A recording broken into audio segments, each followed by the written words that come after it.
nutrición especializada. Es de mucho más cuidado que la nutrición enteral, porque vamos a pasar nutrientes directamente en un acceso venoso.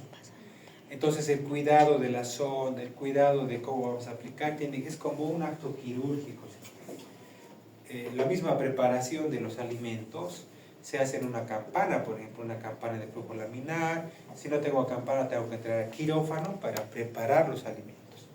Guantes estériles, campos, etc.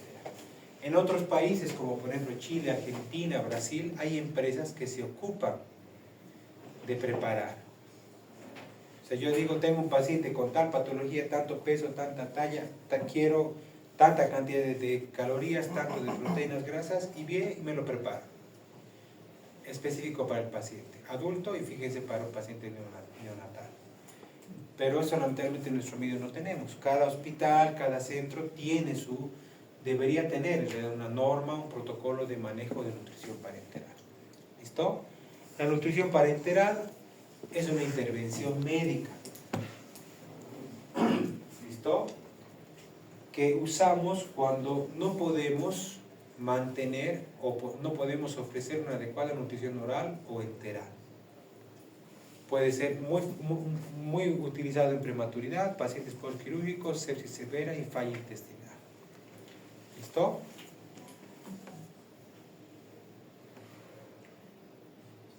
Lo principal es tratar de minimizar las consecuencias del estrés metabólico en un paciente.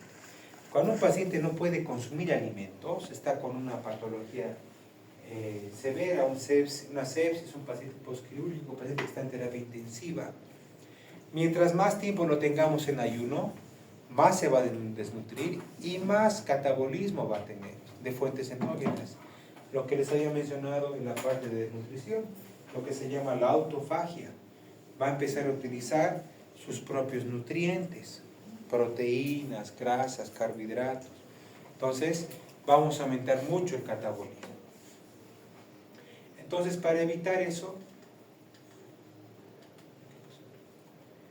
tenemos la alternativa de la nutrición parenteral. Como en la nutrición enteral, siempre primero mi evaluación nutricional. Peso, talla, IMC, medir perímetros si es necesario. El estado nutricional del paciente es súper importante. ¿Qué enfermedad de base tiene? ¿Por qué vamos a empezar la nutrición parenteral? ¿Cómo está ese paciente actualmente? Si está estable, si está en una evolución desfavorable, favorable, etc. Tengo que calcular mis requerimientos de energía. Y tengo que ver qué vía voy a utilizar. Si va a ser nutrición parenteral central o periférica. ¿Listo? Entonces, mi evaluación siempre importante. Si mi evaluación me dice que está con un aporte inadecuado, evalúo función digestiva si está inadecuada. Si no está funcional el tracto gastrointestinal y tengo que hacer un soporte nutricional más de 14 días, tengo que pensar en nutrición parenteral central. Si va a ser menos de 14 días, nutrición parenteral periférica. ¿Listo? ¿En quiénes pienso en nutrición parenteral? En los que no puedo completar mis requerimientos o en los que la vía digestiva está contraindicada. Cuando tengo pacientes que van a tener un periodo mayor a 5 días en pacientes eutróficos o más de 3 días en pacientes desnutridos, tengo que pensar en nutrición parenteral. O sea, si tengo un paciente, por ejemplo, que ha tenido un abdomen quirúrgico, ha tenido una peritonitis, por ejemplo, sé que está complicada, está con pus, ha tenido pus en intestino, han hecho lavados. Entonces yo sé que ese paciente va a estar por lo menos 3 días en ayuno. Tengo que pensar en nutrición parenteral. ¿Listo? Todo paciente que no pueda yo completar al menos 50% de requerimientos por vía enteral, tengo que pensar en nutrición parenteral. Paciente prematuro extremo, menos de 1000 gramos, prácticamente todos utilizan nutrición parenteral. ¿Listo? ¿Cuándo voy a pensar a corto plazo? Quirúrgicos por lo general, ¿no? Pancreatitis, peritonitis, apendicitis agudas perforadas, ahí voy a pensar. Síndrome de mala absorción intestinal, desnutridos severos, alteración de la motilidad intestinal, cuando tengo que buscar reposo del tubo digestivo, enterocolitis necrotizante, isquemias intestinales por accidentes vasculares, por tromboembolismos vasculares, con isquemia intestinal, pacientes con vómitos incoercibles, sangrado intestinal masivo, pancreatitis aguda grave, ilio meconial, tengo que pensar en una nutrición parenteral. Pacientes a corto plazo o indicaciones a corto plazo extradigestivas, paciente desnutrido que va a entrar a quirófano, trasplantes de órganos y médula ósea, tengo que pensar en nutrición parenteral. Pacientes críticos con contraindicación de vía enteral, prematuros, pacientes oncológicos, voy a pensar en nutrición parenteral. En nuestro medio no tenemos lamentablemente la capacidad de manejo de nutrición parenteral a largo plazo. En otros países, el seguro de salud les provee, por ejemplo, las mamás, hay una máquina, es un aparato que calcula y que fabrica, si quiere, la nutrición parenteral, y la mamá lo único que tiene que hacer es agarrar y ponerle al niño. Son pacientes, por ejemplo, con fracaso intestinal en síndrome de intestino corto, ¿no? Atrofias severas de mucosa intestinal por malabsorción grave persistente, como la enfermedad de Crohn, por ejemplo, grave. Son pacientes que están con nutrición parenteral a largo plazo. Lo que tienen que saber es que en nuestro medio no se maneja, o sea, no tenemos niños manejados con nutrición parenteral a largo plazo, ¿no?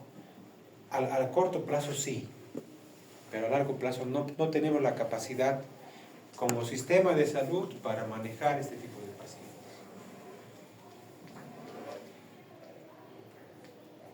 La nutrición parenteral tiene dos vías, vía venosa periférica y vía venosa central. La periférica, cuando vamos a utilizar menos de 2 semanas, tiene que ser periférica. Si mi osmolaridad va a ser menos de 600, 800, algunos libros dicen 900 miliosmoles, periférica. Si mi cálculo hace o me dice que va a ser más de 900 miliosmoles, tengo que pensar en vía venosa central. O sea, tengo que llamar al terapista intensivo y decir, necesito una vía central. Colocará vía central. Más de 14 días de nutrición parenteral, tengo que pensar en nutrición parenteral central.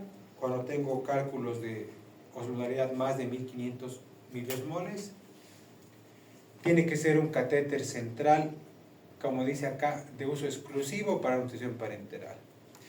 Eso en nuestro medio es bien complicado, porque si tengo un paciente que necesita nutrición parenteral, es un paciente que generalmente está en terapia intensiva, que probablemente ya tenga un catéter central, y pedirle al cirujano o al terapista que me coloque otra sonda solo para otro catéter, perdón, solo para nutrición parenteral, muchas veces no lo hacen.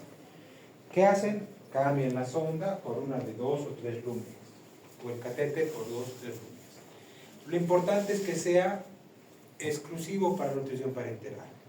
Eso es súper importante. En este sí o sí requiere confirmación radiológica, o sea, tengo que ver dónde está el catéter, porque si el catéter está muy profundo o está muy alto, voy a tener problemas, ¿ya?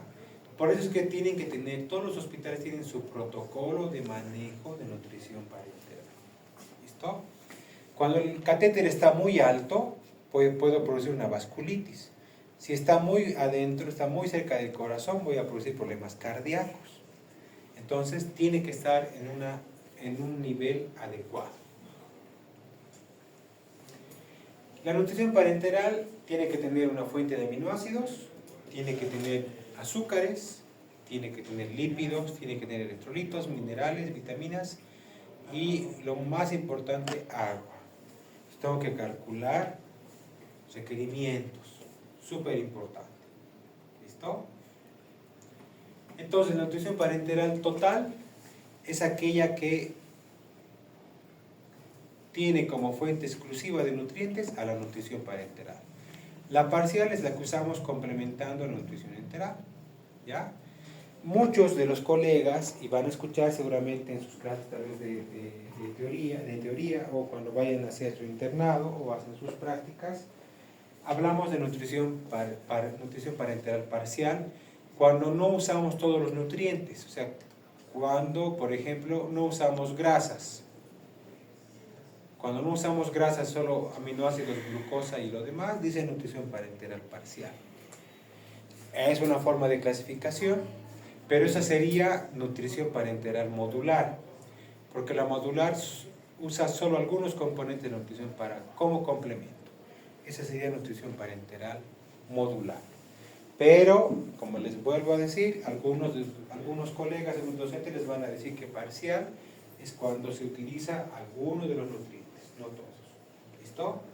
Y esto ya hemos visto, periférica y central.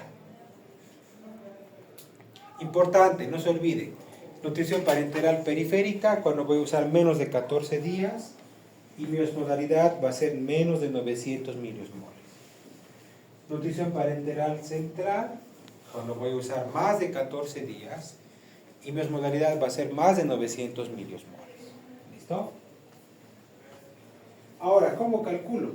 Estos cálculos me sirven para nutrición enteral, parenteral. Lo primero que tengo que calcular, y es la base de la nutrición parenteral, son las calorías. Sabiendo cuántas calorías voy a tener que aportar, y ya voy a saber cuánto de líquido, cuánto de azúcar, cuánto de grasas le voy a dar. Calorías. Hay varias fórmulas. Una de las que más se usa es la fórmula de la FAO-OMS. Para un estimado de gasto energético, tienes la fórmula de Harris-Benedict y la de Schofield. No sé cuáles han explicado en la parte teórica, pero las tres funcionan bastante bien. Unas son más complejas que las otras. Fíjense la de la FAO, por ejemplo, solo utiliza peso y edad, obviamente. Dependiendo de la edad del paciente, se hace el cálculo dependiendo de la edad. La fórmula de Harris-Benedict también es bastante usada. Esta, la de Harris-Benedict, utiliza peso y utiliza talla. Vamos a hacer un ejemplo. ¿Tú cuánto pesas? No quiero saber. ¿Tú cuánto pesas? 64. 64. ¿Y cuánto mides? 1,70. 1,70. Ya, vamos a hacer el cálculo de ella. Entonces, ¿cómo hacemos el cálculo? Peso 9.56 por 64 y hacemos 1.85 por 170, porque la fórmula de Harris-Benedict utiliza centímetros. ¿Y qué edad tienes? 21. 21. Entonces aquí está la fórmula en años. Entonces vamos a hacer el cálculo.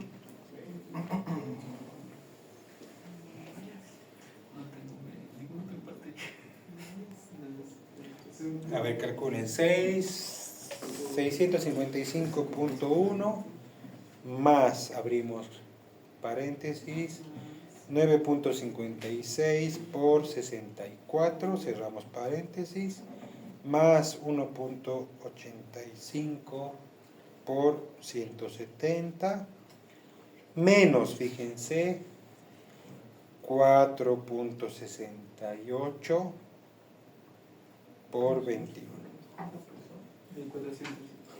1483 kilocalorías en 24 horas.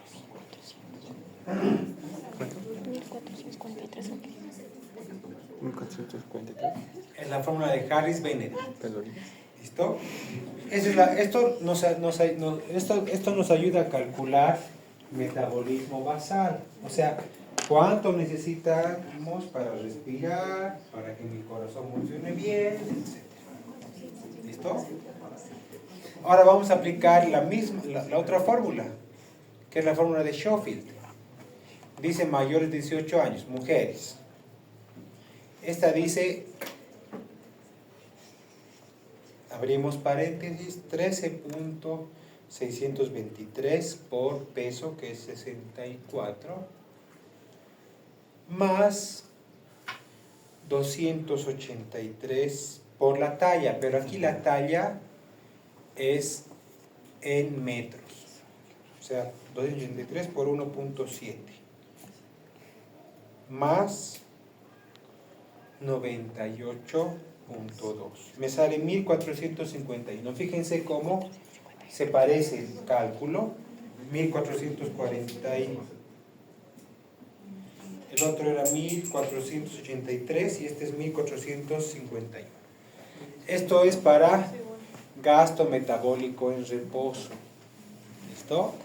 Lo que uno busca con nutrición parenteral no es que ese niño, por ejemplo, si es un niño que crezca, no, es para que ese niño se mantenga estable. Para eso me sirve.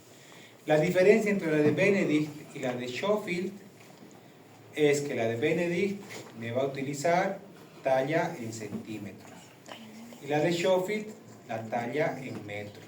¿Listo? Tengan cuidado en esto, chicos, porque en su examen práctico la doctora les va a poner para hacer un cálculo. ¿Listo? Entonces, en ese libro que dice violín, ahí están las fórmulas.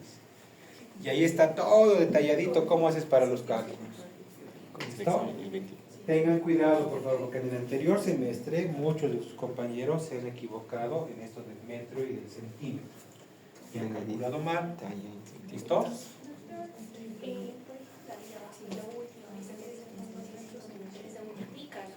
Sí, 13.123 por peso, más 283 por talla en metros, más 98. Sería 1,70. Sí, 1,70. ¿Listo? Vamos a ver también que se calcula por kilo peso. O sea, no es la única forma de calcular. ¿Listo? Esto lo vamos a ver luego al final. Fíjense, en niños puedo yo calcular por edad. Pretérminos 110 a 120 por kilo peso. De 0 a 1 año, de 90 a 100, de 1 a 7, de 12 a 18, 30 a 60. En el adulto es más bajo, vamos a ver ahorita al final del adulto. Entonces yo puedo calcular por peso, no siempre utilizar la fórmula. ¿Ya? Una vez que yo sé cuántas calorías necesito, tengo que calcular cuántas calorías voy a aportar de hidratos de carbono, cuánto de calorías en grasas y cuánto en proteínas. Porque no se olviden que los carbohidratos, grasas y proteínas nos aportan calorías. ¿Cuántas calorías nos aportan los hidratos de carbono? ¿Quién sabe? 4 por gramo. ¿Seguro? ¿Y los lípidos? 9. ¿Y el alcohol? 8 o 7. ¿Quién sabe eso, no? ¿Y las proteínas? 4. En realidad, chicos, los hidratos de carbono nos aportan 3.4. ¿Ya? Ese es el cálculo exacto.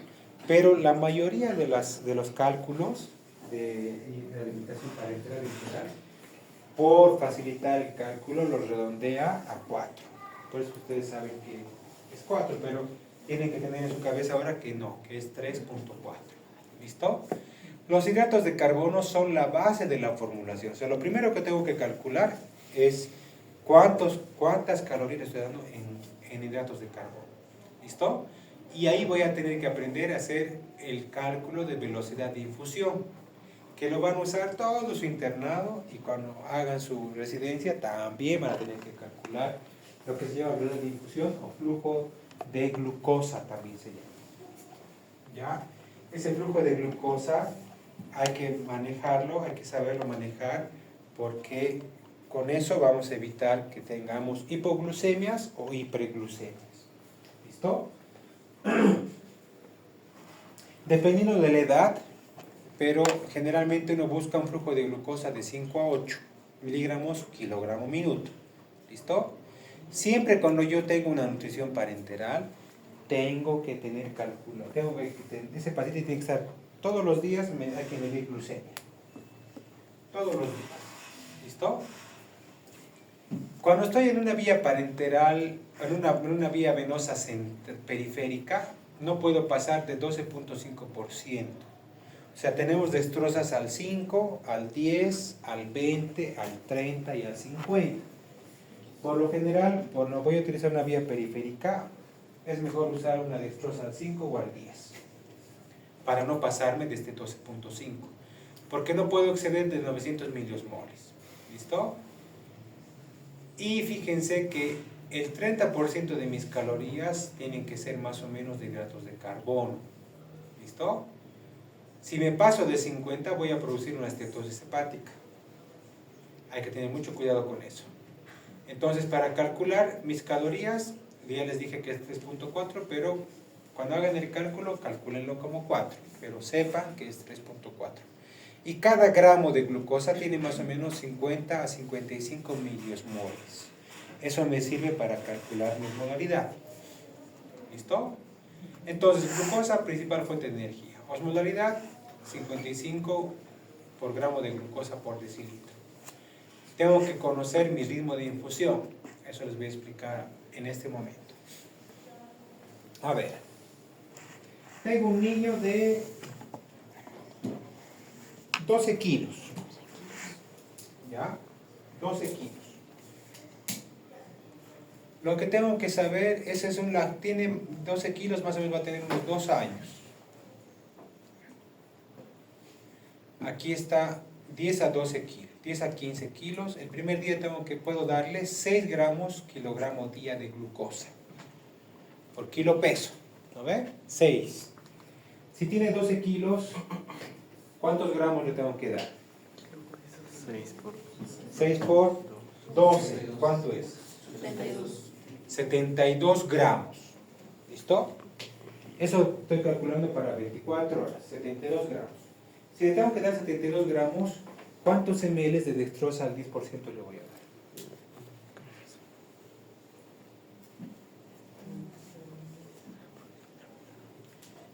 Es súper fácil, chicos, piensen.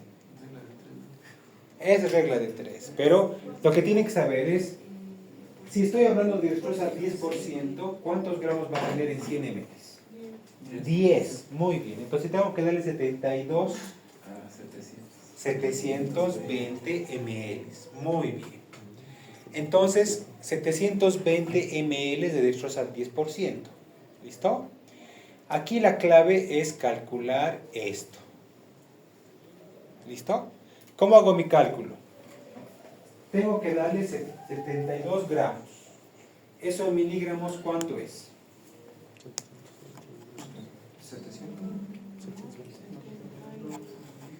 72.000 miligramos. ¿Lo ve? Entonces ya transformado de gramos a miligramos. 72.000 miligramos. Ahora tengo que dividir eso en su peso. ¿Cuánto era? 2. Dividido entre 12. Me sale 6.000 miligramos. Ahora eso tengo que dividir a minutos. Lo primero que tengo que hacer es a horas. Entonces dividido a 24 y dividido a 60. Me va a salir 4.16 miligramos kilogramo minuto. ¿Se entendió? Entonces, lo primero que tengo que hacer es calcular kilo peso. Por lo general, en la mayoría de los pacientes se calcula entre 6 a 16 gramos kilogramo día. En el adulto será más, en el niño será más.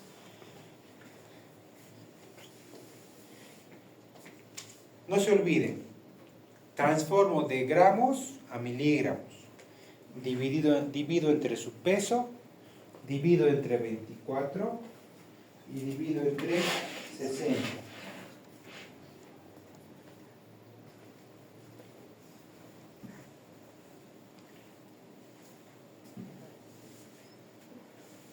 ¿Listo? Aquí tienen una tabla en la que se ve más o menos cuánto puedo darle el primer día, el segundo, el tercer, el cuarto día. ¿Listo? ¿Qué es importante en esto, chicos? Que no puedo pasar de 18 gramos kilogramo día por día. O sea, se maneja entre 6 hasta 16, independientemente de la edad. ¿Ya? Porque si le doy más de 18 gramos kilogramo día de azúcar, voy a producir lipogénesis y voy a producir una esteatosis hepática.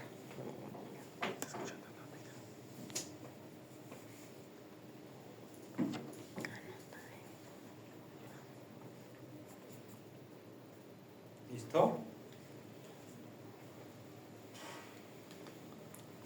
Muy bien. Entonces, lo primero que calculo es azúcares y con eso voy a calcular mi aporte de agua. ¿Qué otra forma tengo de calcular aporte hídrico?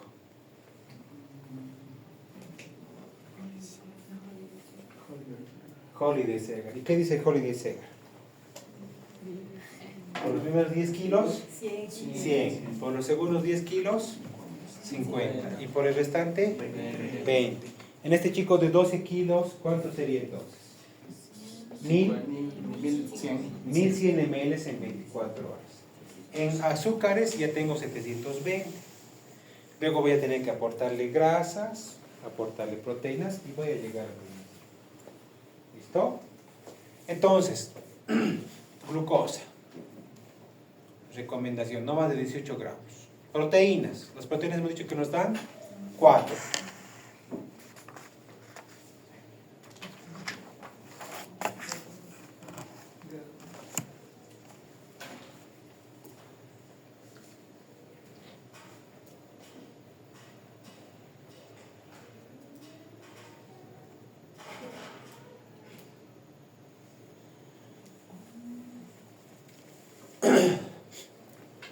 Dependiendo de la edad, pero generalmente uno empieza con 1 gramo, kilogramo peso. Si es un niño con algún problema, puedo aumentar 0,5, o sea, 0,5 gramos y ir aumentando progresivamente 0,5 por día según tolerancia. Pero generalmente uno empieza con 1 gramo, ¿listo? Cada gramo de aminoácido te da 4 kilocalorías. Y la osmolaridad es más alta que los hidratos de carbono. El hidrato de carbono es de 50 a 55, de la proteína es 90, casi el doble. Entonces, cuando yo hago mi cálculo de osmolaridad, pues tengo que saber que es 90 y el cálculo no es tan difícil porque es calcular los gramos que yo estoy poniendo y multiplicar.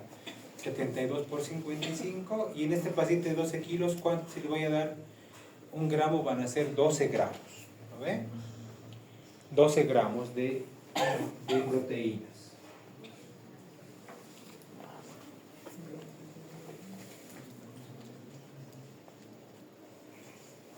La osmolaridad es más alta, yo puedo empezar con 0,5 o 1 y a ir aumentando, dependiendo de la edad.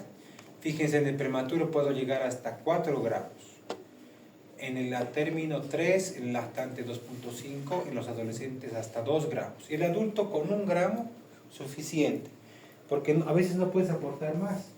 Ella pesa, por ejemplo, 64 kilos, tendría que dar 64 gramos de proteínas. Esos son 640 ml, porque las proteínas vienen al 10%.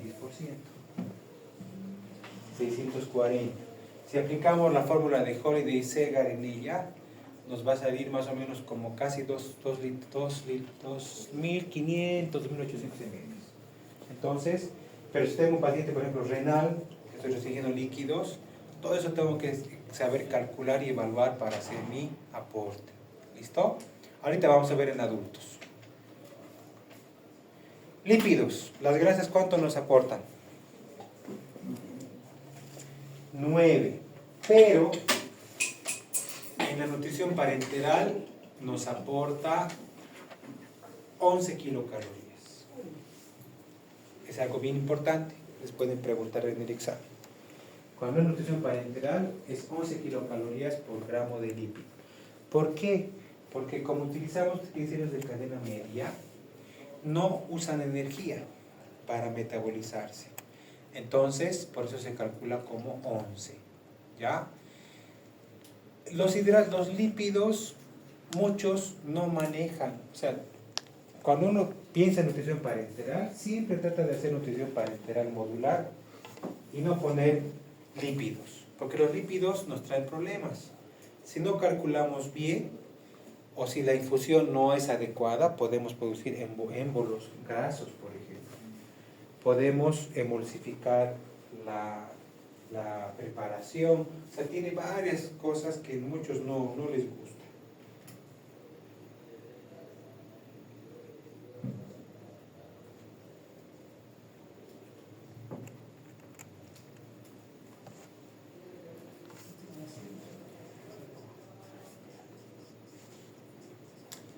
Entonces, fíjense, igual que las proteínas, puedo empezar con 0,5 o con 1 gramo kilogramo día. 0,5 a veces no te llega a cubrir los requerimientos de calorías. O sea, lo que tienen que tener ustedes en cuenta es que tengo que tratar de llegar lo más cerca a mi cálculo de calorías y proteínas, de kilocalorías, perdón.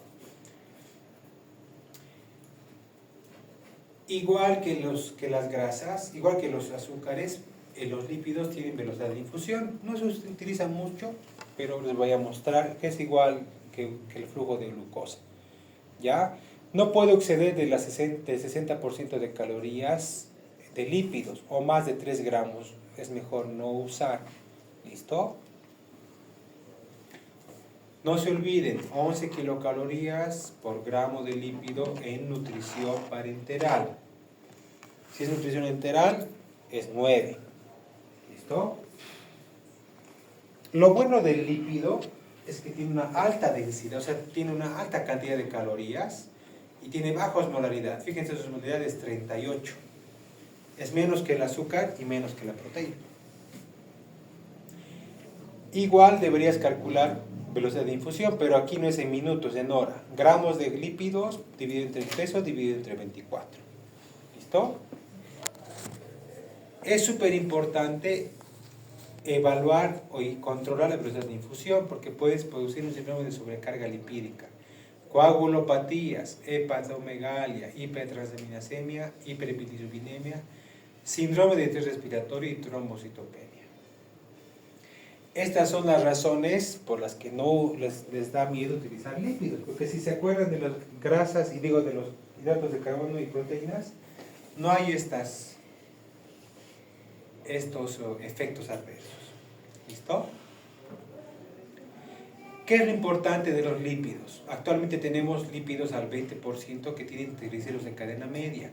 Entonces, estos se oxidan más rápidamente, se absorben más rápidamente, tienes un menor daño hepático, menor efecto hemodinámico en la hemodinamia pulmonar y mejor intercambio gaseoso. ¿Listo? Actualmente los lípidos tienen aceites de pescado, tienen omega 3 y omega 6,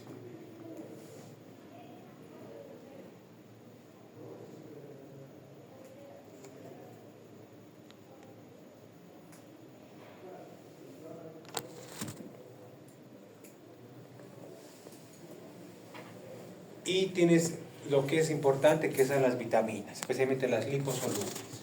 ¿Listo? Les había dicho que tenemos cálculos diferentes para el adulto. Fíjense, el requerimiento calórico del adulto, 18 a 30 kilocalorías kilogramo día. Si calculamos para su compañera,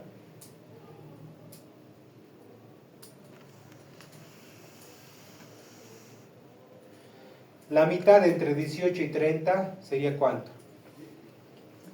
20. 24 por ¿cuánto era tu peso? 64, ¿no? 1536. Entonces fíjense cómo se parece mucho a los cálculos que hemos hecho. 1540, 1560, 1536. Entonces este rango igual nos sirve, ¿no? Y fíjense que le dije, la proteína 0.8, 1.5 en adultos, suficiente. Lípidos hasta 1, suficiente. Y el flujo de glucosa, 4 miligramos kilogramo minuto. Entonces, cuando manejemos un adulto, 4 a 5 miligramos está bien. En el niño, entre 4 a 8 nos mantenemos con un buen flujo de glucosa y no vamos a tener ni hipoglicemias ni hiperglicemias.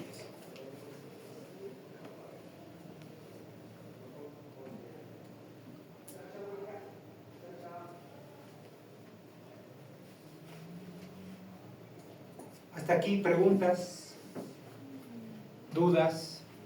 ¿Seguro? Dime. Doctor, ¿cómo se usan ácidos grasos de cadena corta? ¿No había deficiencia de los de cadena larga? Lo que pasa es que estos tienen triglicéridos de cadena larga, fíjate, a base de pescado, por menor cantidad de los anteriores tenían mucho omega 6 y poco omega 3. A partir de estos ya tenemos una concentración de los triglicéridos de cadena larga, pero en menor concentración. ¿Ya? En cambio, estos tienen un alto contenido de ácidos grasos de cadena larga y producen perioxidación, y eso produce una esteatosis hepática, ¿no? Si bien es buena tu pregunta, necesitamos ácidos grasos esenciales, lamentablemente no podemos usar mucho porque la absorción de este tipo de ácidos grasos es más lenta y más compleja. Y antes se utilizaba mucho aceite de soya y aceite de oliva, pero ahora ya se utilizan aceites de origen animal, entonces es mucho mejor.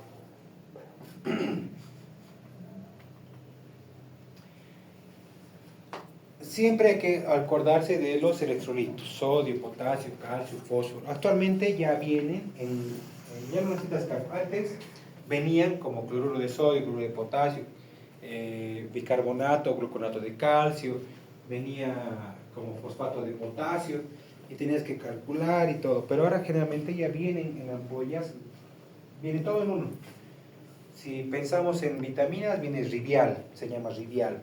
Si pensamos en oligoelementos, viene como Tracutil, que son específicos para nutrición parenteral.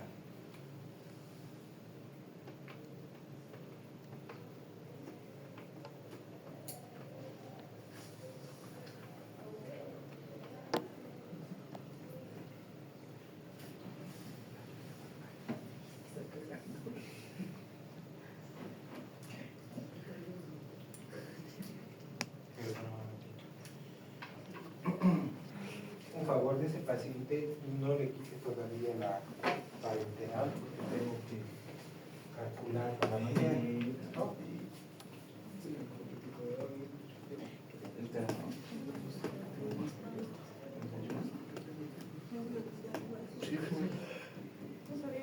Yo levanto mis pesos en pierna.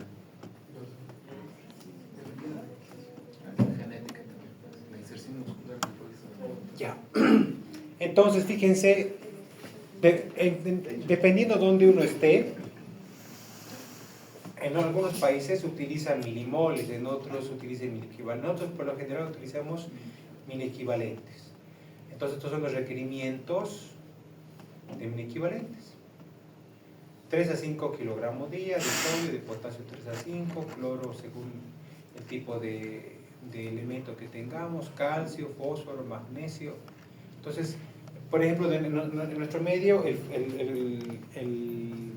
cloruro de sodio viene con 35 miliequivalentes en 10 ml. El potasio viene con 25 en 10 ml. Entonces, dependiendo de cuánto yo voy a calcular por peso, yo sé cuántos ml voy a poner. ¿Listo? Y lo que les decía hace rato, por ejemplo, el calcio, el fósforo, el magnesio, ya no es necesario calcular de manera individual. Actualmente ya tienes el Tracutil que tiene todo, pero es necesario que sepan que hay cálculos por kilo peso, ¿no?, de cada uno.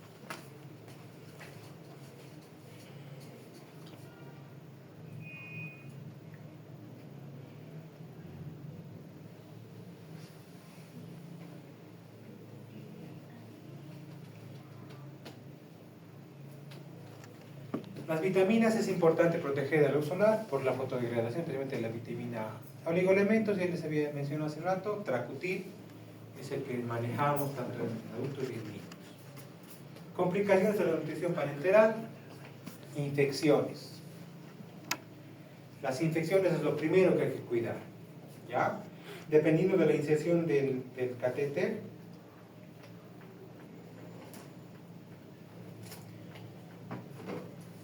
Por eso es que es importante ver la localización. Siempre hay que sacar una radiografía para ver dónde está ese catéter.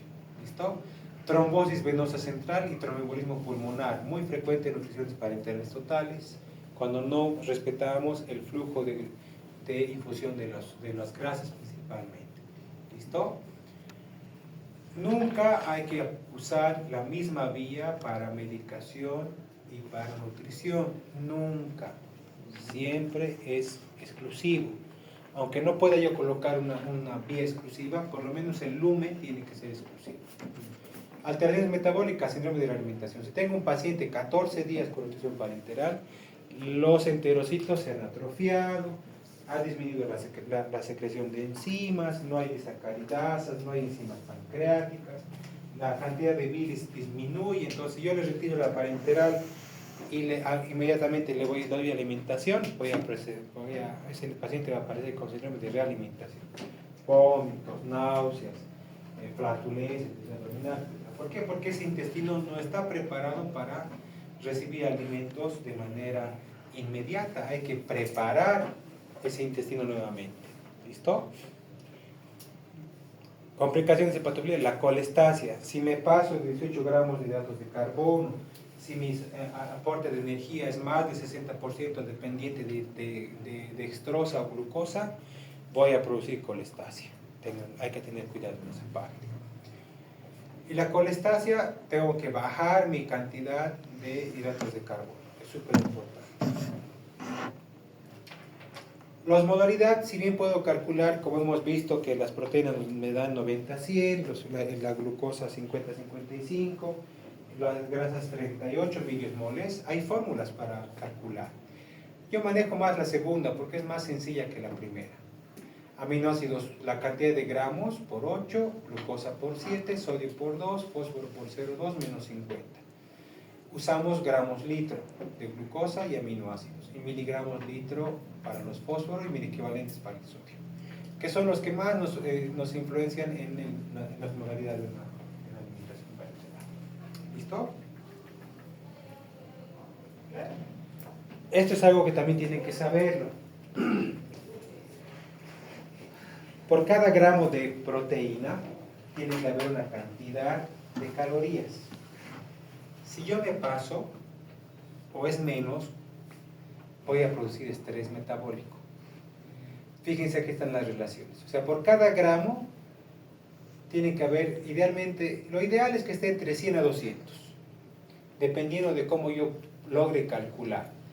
Aquí, por ejemplo, dice estrés metabólico leve de 150 a 170, moderado de 120 a 130 y severo de 100 a 110 kilocalorías por gramo de proteína. Tengo que alejarme de 100. Si está por debajo de 100, olvídate, esa nutrición parenteral está mala. Hay que volver a armar de nuevo. ¿Listo? Hay que volver a calcular. ¿Listo?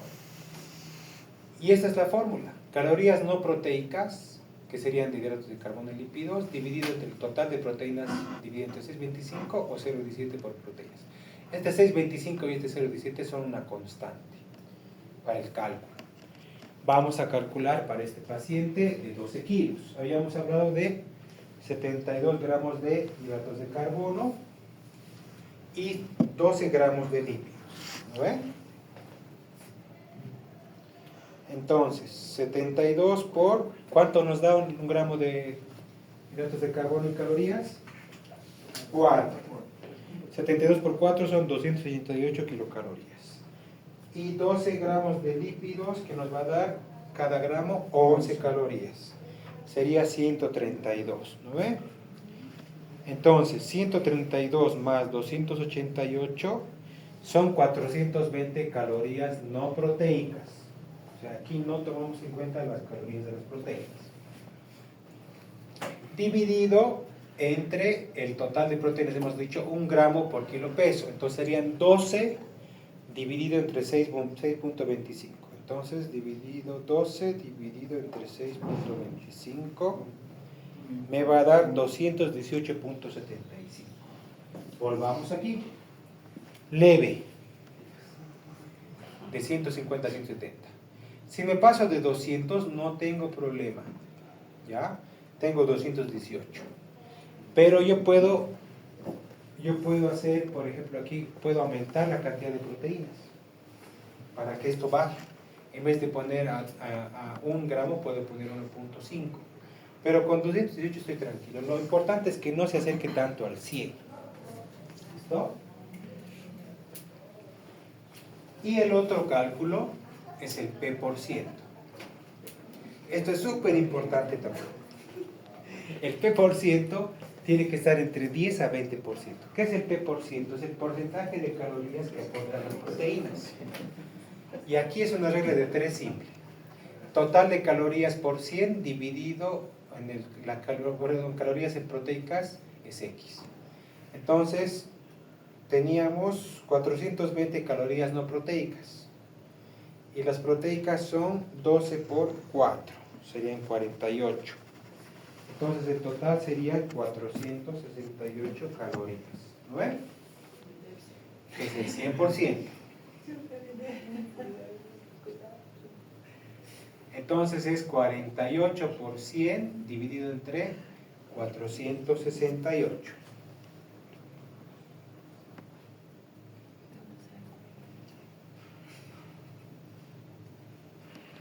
Me sale 10.25.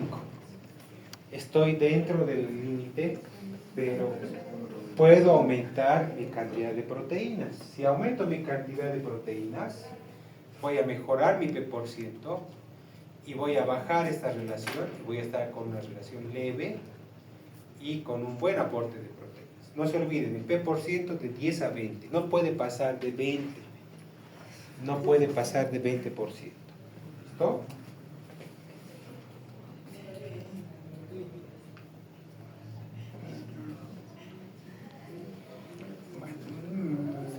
Esto es rapidito para que ya descansemos y hemos terminado. ¿Por qué es importante la nutrición parenteral temprana? Porque muchos cirujanos te llaman y te dicen, cuando ya está 5 días el paciente, le haces una parenteral.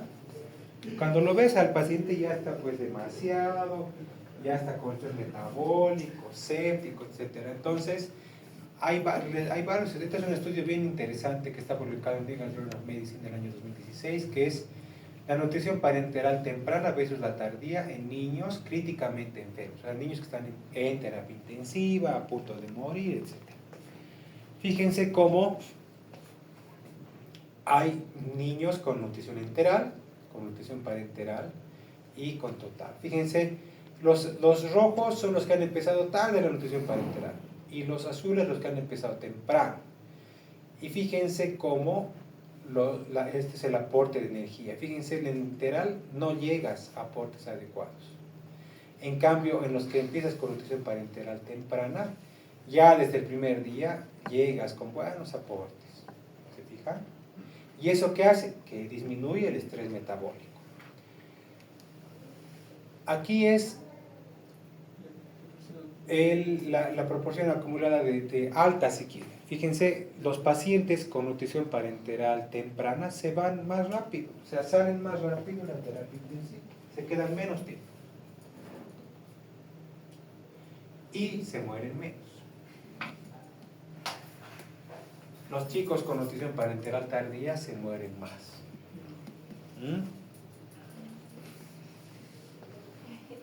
¿Preguntas?